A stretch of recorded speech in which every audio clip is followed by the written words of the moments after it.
বিজ্ঞানের দৃষ্টিতে মৃতদেহকে কবর দেওয়ার ঠিক ২৪ ঘন্টা পরে মানুষের শরীরের ভিতরে এমন পোকার উৎপত্তি হয় যা মৃতদেহের পায়ুপথ দিয়ে বের হতে থাকে, তৎসহ এমন দুর্গন্ধ ছড়ায় যা সহ্য করা অসম্ভব। আর এই দুর্গন্ধ পোকার সমগোত্রীয় পোকাদের নিমন্ত্রণ দেয় দুর্গন্ধ পেয়ে।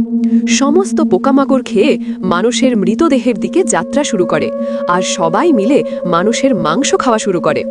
কবরস্থ করার ৩ দিন পরে সবচেয়ে প্রথমে নাকের অবস্থা খারাপ হতে শুরু করে এবং পচন ধরে যায়। ৬ দিন পরে নখ খসে পড়তে থাকে, পরে চুল খসে পড়া শুরু হয়। মানুষের শরীরের সমস্ত লোম ঝরে পড়ে আর পেট ফোলা শুরু হয়ে যায়।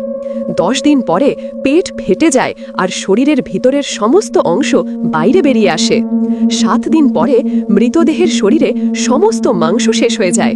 মাংসের শরীরে এক টুকরো মাংস অবশিষ্ট থাকে না।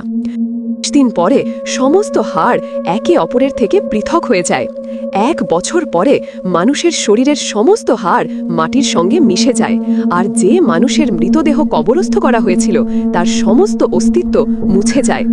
ভাই বোনেরা বলুন, মানুষের এত অহংকার, এত আত্মগরিমা, এত হিংসা, এত বিদ্বেষ, এত লালসা, এত নাম, এত সম্মান, এত শক্তি, এত সামর্থ্য, এত ধন দৌলত, এত ক্ষমতা, এই বাদশাহী কোথায় যায়?